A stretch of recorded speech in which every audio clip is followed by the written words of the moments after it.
বাংলাদেশের বিদ্যুৎ প্রকল্পে দুর্নীতির জন্য সাবেক প্রধানমন্ত্রী শেখ হাসিনা ও তার পরিবারের বিরুদ্ধে দুর্নীতির মাধ্যমে ৫৯,০০০ কোটি টাকা আত্মসাতের অভিযোগে যে তদন্ত চলছে তাতে ব্রিটিশ শ্রমমন্ত্রী টিউলিপ সিদ্দিকের নাম জড়িয়েছে। বাংলাদেশের দুর্নীতি দমন কমিশন এই তদন্ত পরিচালনা করছে।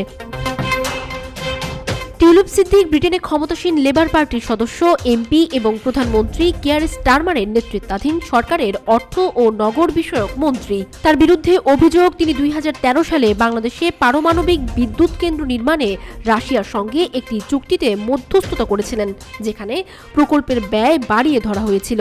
এই সংবাদে তোলপাড় ব্রিটিশ গণমাধ্যম। বিবিসির পাশাপাশি প্রতিবেদন প্রকাশ করেছে দ্য ইন্ডিপেন্ডেন্ট, দ্য টেলিগ্রাফ ও ডেইলি মেইল।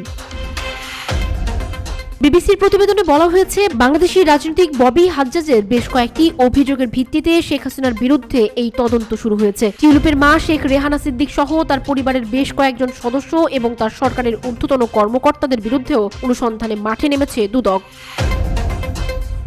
তবে টিউলিপের ঘনিষ্ঠ একটি সূত্র বিবিসিকে বলেছে, পারমাণবিক বিদ্যুৎ কেন্দ্র নির্মাণে দুর্নীতির যে অভিযোগ আনা হয়েছে তা পুরোপুরি অসত্য এবং রাজনৈতিক উদ্দেশ্য প্রণোদিত। সূত্রটি আরও বলেছে, টিউলিপ এবং তার খালা শেখ হাসিনার ক্ষতির জন্য এ অভিযোগ সাজানো হয়েছে।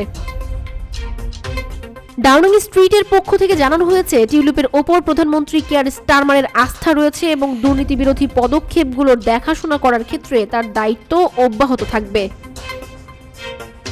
ব্রিটিশ প্রধানমন্ত্রীর মুখপাত্রের তথ্য অনুযায়ী প্রধানমন্ত্রী কিয়ার স্টারমারের সাথে এই ইস্যুতে কথা হয়েছে টিউলিপ সিদ্দিকের, এবং দুর্নীতি ও অর্থ আত্মসাতে জড়িত থাকার যে অভিযোগ উঠেছে তার বিরুদ্ধে সেসবের সঙ্গে তার কোনো ধরনের সম্পৃক্ততা নাকচ করেছেন টিউলিপ।